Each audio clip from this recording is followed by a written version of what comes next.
Back once again with the Lessons Chat with Neil and Mace. Today we're going to be talking things about investment properties. All things investment, yields, what makes a great buy to let.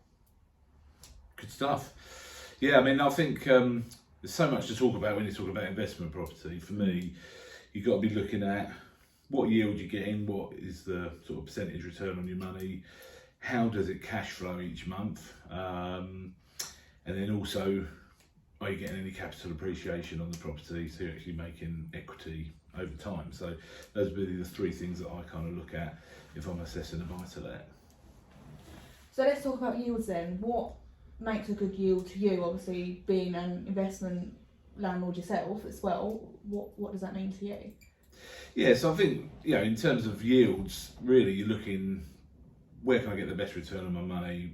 Is it by putting it in the bank, which historically, absolutely not, because we've had record low interest rates for many years now, which is why many people invest it into property. Chelmsford, you typically, a sort of a standard buy to let in Chelmsford, really, you're looking at like 4.5% to 5% as a gross yield at the minute. And that's why a lot of our clients have diversified into the multiple occupancy HMO market, and that's something we specialise in here, because then you can increase the yields to kind of, depending on whether you buy a property ready-made or you build it out and convert it into an HMO, you'd be looking more towards the sort of the 8 to 10, maybe plus percentage on that. So I think, if you're buying a property in Chelmsford and you're getting somewhere between 5 and 6% as a yield, as a standard buy to let, then you're doing all right. Of course, a lot of people want more than that, but you're not going to get that in a city like ours in the southeast at the minute. And do you think yields will go up as years go on, or do you think that's where sort of the yields are at in Chelmsford? Oh, that's a testing question, mate.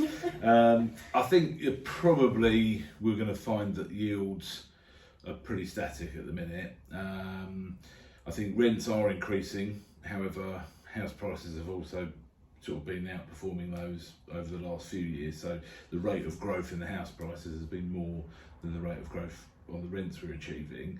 However, we are seeing now a slight sort of plateau in the house prices, whereas we're still seeing a continuation of the rent, but I guess that's probably over time going to sort of level it out so that yields stay pretty much the same.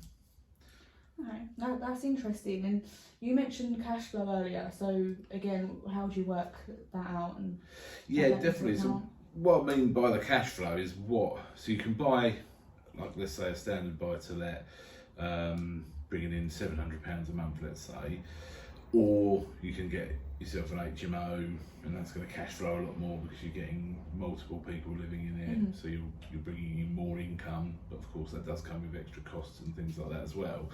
But so some people will invest in the north of the country because they get a lot of cash flows, they can buy it for a cheaper price, but they get more income on a monthly basis. But of course they're losing out on the capital appreciation over time because the house price isn't rising or going up, in some cases going up at all in value, but certainly not at the rate it is down here in the south. So yes, cash flow is really the money you're bringing in like on a monthly basis, and then the capital appreciation I was talking about is the rise in the value of the property. And so you've got to kind of balance, what do you want? Are you investing to get an income now to replace like your job, so you want cash flow, or are you investing for the long term really, and you actually want to see the property rise in value and gain equity for you? Okay, and just sort of touching base on HMO investors, because that is, as you say, the best way to achieve a higher yield. A lot of questions that HMO investors have are, well, how much do you think roughly the bills are? And especially at the moment, with rising costs, how do you sort of give them a rough estimate for that? A rough estimate, I mean, bills, you used to sort of typically sort of say probably 200 quid a house for bills, historically maybe £250. At the moment we've got some 5 or 6 bed HMOs, and the monthly bills are kind of more towards the 400 or over mark. Obviously, that is just the gas and electricity. You've then got your council tax and everything else to go along with it. So it is difficult, and again, that depends on how well the place is built, because some people will just take a house that's already kind of laid out for it, put the fire doors on, do the smoke alarms, etc., and it's ready to go. Some people will then take a property and sort of purpose build it into an HMO, putting extra insulation in and everything like that. So kind of depends, but certainly bills are on the rise, and that's something that needs managing. Very insightful. Thank you very much. So yeah, if anybody needs any advice on anything to do with property investment, a lot of the time it's down to the person's their own individual goals, as I say, what they want to achieve out of it. But if you need any advice, then me and Mace would love to talk to you further.